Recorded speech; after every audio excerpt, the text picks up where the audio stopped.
Hello, good morning, good evening, all students, all my friends and मैं आज आपको class six की political पढ़ाने जा रहा हूँ जो कि आपके आने वाले एग्ज़ामों के लिए बहुत ही महत्वपूर्ण है। ठीक है। और ये मैंने एनसीईआरटी की बुक से वे सभी पॉइंट लिखे हुए हैं, अपने नोट्स में बनाए हुए हैं जो आपके आने वाले एग्ज़ामों के लिए बहुत ही महत्वपूर्ण होंगे। चलिए ठीक है, आपका ज़्यादा टाइम ना लेते हुए हम क्लास स्टार्ट करते हैं। तो आज मैं आपको क्लास छठी की पॉलिटिकल पढ़ा रहा हूँ जिसका अध्याय है फर्स्ट अध्याय और विविधता की समझ। क्या नाम है उसके फर्स्ट अध्याय का? विविधता की समझ। तो हम इसमें सबसे पहले क्या बताता है कि विविधता क्या होती है, विविधता से हम क्या समझते हैं। उसमें समानता होती है, धर्मनिरपेक्षता। धर्मनिरपेक्षता क्या होता है, अभी विविधता के कारण क्या होते हैं। ठीक है, हम सबसे पहले हम विविधता की समझ यानी कि इसकी जो भूमिका है उस पर हम गौर करेंगे। इसमें क्या कि बहुत सारे लोग होते हैं, अलग अलग प्रकार के लोग होते हैं, अलग अलग क्षेत्रों में रहते हैं, विभिन्न प्रकार का खाना खाते हैं, भिन्न भिन्न धर्मों का पालन करते हैं और इसी भिन्न भिन्न धर्मों का पालन करते हैं और इसी विभिन्नताओं के कारण ही भारत में विविधता है। और जाति व्यवस्था विविधता एक कारण भी है और इस व्यवस्था में समाज को अलग अलग समूह में बांटा गया है। भी जाति व्यवस्था ना एक इस विविधता का एक सबसे मेन कारण है और इस व्यवस्था को समाज में अलग अलग क्या है समूहों में बांटा गया है, अलग अलग संगठनों में बांटा गया है। इस बंटवारे का आधार था कि लोग किस तरह काम करते हैं और कैसे वे अपने व्यापार को आगे बढ़ाते हैं या क्या क्या किस किस प्रकार से वे कहाँ कहाँ पर रहते हैं। ठीक है। तो अभी ना जैसे कि जाति व्यवस्था है, जो जाति बांटी गई चार क्षेत्रों में बांटी गई है, जैसे कि ब्राह्मण, क्षत्रिय, वैश्य व्यापारी होते थे और शूद्र यानी कि मजदूर और हरिजन पांचवा वर्ग बना दिया गया था। जो हरिजन था, गांधी जी ने पांचवा वर्ग को हरिजन कहकर संबोधित किया है। किसने कहकर संबोधित किया है भाई? गांधी जी ने पांचवा वर्ग को हरिजन कहकर संबोधित किया है। और कोई व्यक्ति अपनी जाति से दूसरी जाति में नहीं जा सकता, ये सब आज़ादी से पहले होते था।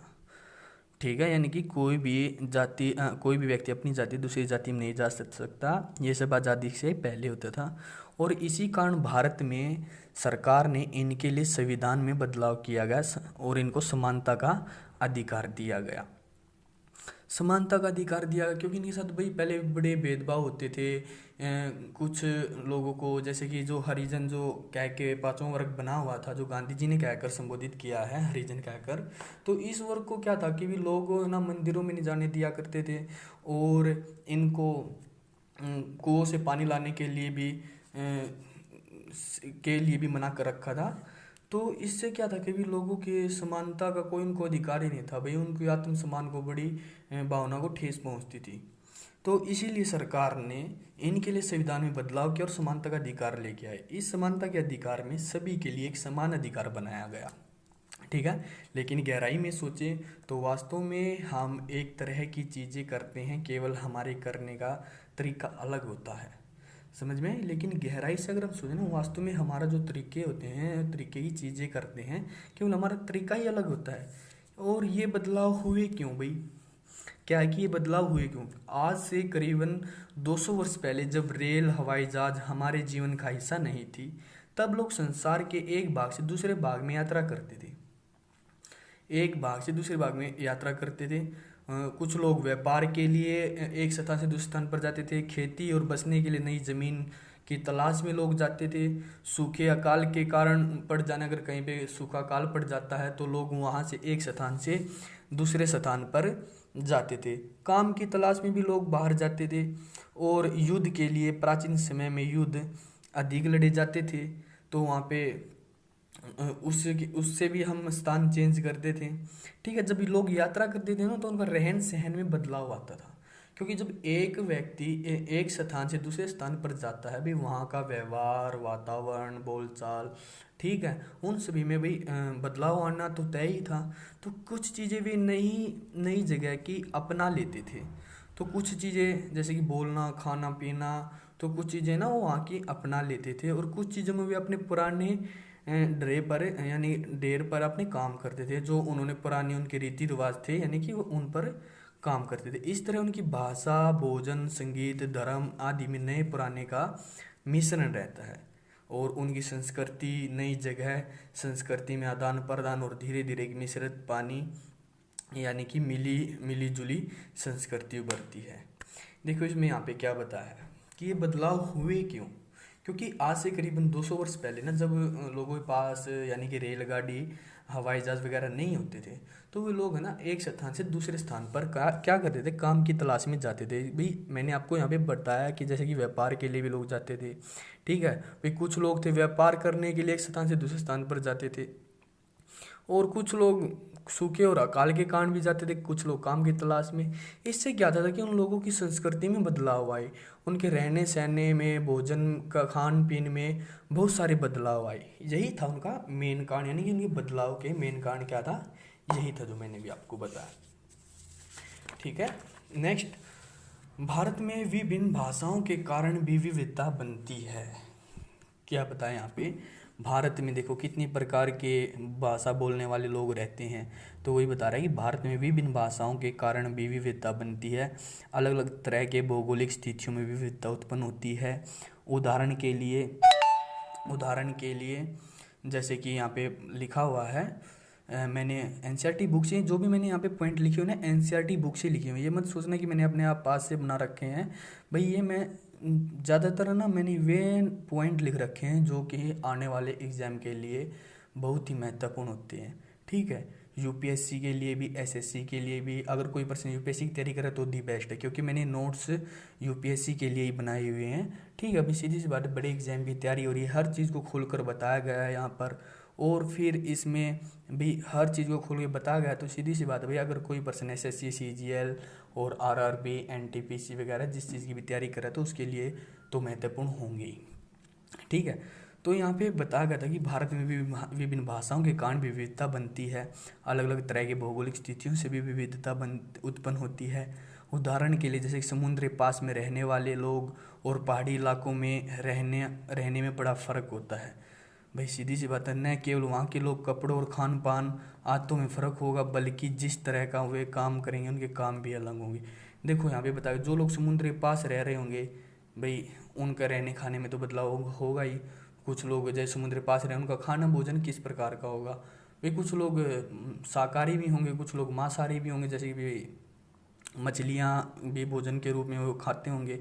और जो पहाड़ी इलाकों में रहते हैं वे अपना अनाज वगैरह यानी कि कुछ भी ऐसी खाने की वस्तुएं उगा कर या फिर अपने एक स्थान से दूसरे स्थान पर खाना लेके जाते हैं और खाते हैं, तो उनके खाने पीने में और कपड़ों में बहुत सारे बदलाव देखने को मिलेंगे। भारत के दो भाग लद्दाख और केरल उदाहरण के जरिए समझने की कोशिश करें कि किस क्षेत्र की विविधता पर उसके ऐतिहासिक और भौगोलिक कारकों को क्या क्या असर पड़ता है।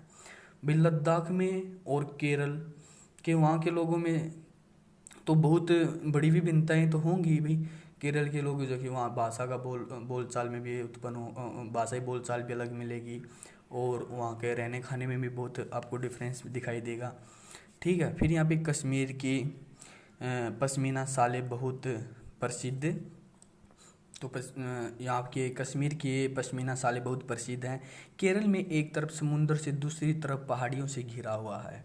ठीक है, यहाँ पे बताया हुआ है कि केरल में एक तरफ से तो समुद्री और दूसरी तरफ पहाड़ियों से घिरा हुआ है, और यहाँ पर मसाले, काली मिर्च बहुत प्रसिद्ध हैं। देखो यहाँ पे आपको अच्छे से समझो इस पॉइंट को, मेन पॉइंट है ये यहाँ पे भाई। वहाँ पे अगर केरल में एक तरफ तो समुद्री से इलाके से है वो है, और दूसरी तरफ पहाड़ियों से घिरा हुआ है, तो यहाँ पर है ना मसाले, काली मिर्च बहुत प्रसिद्ध हैं। सबसे पहले अरबी एवं यहूदी व्यापार के लिए आए थे यहाँ पर। ठीक है, अब अरब से कई व्यापारी यहाँ आकर बस गए। करीब 700 साल पहले यहाँ आए हुए अपने यात्रा के वृत्तांत में मुसलमानों के जीवन का भी विवरण लिखा हुआ है।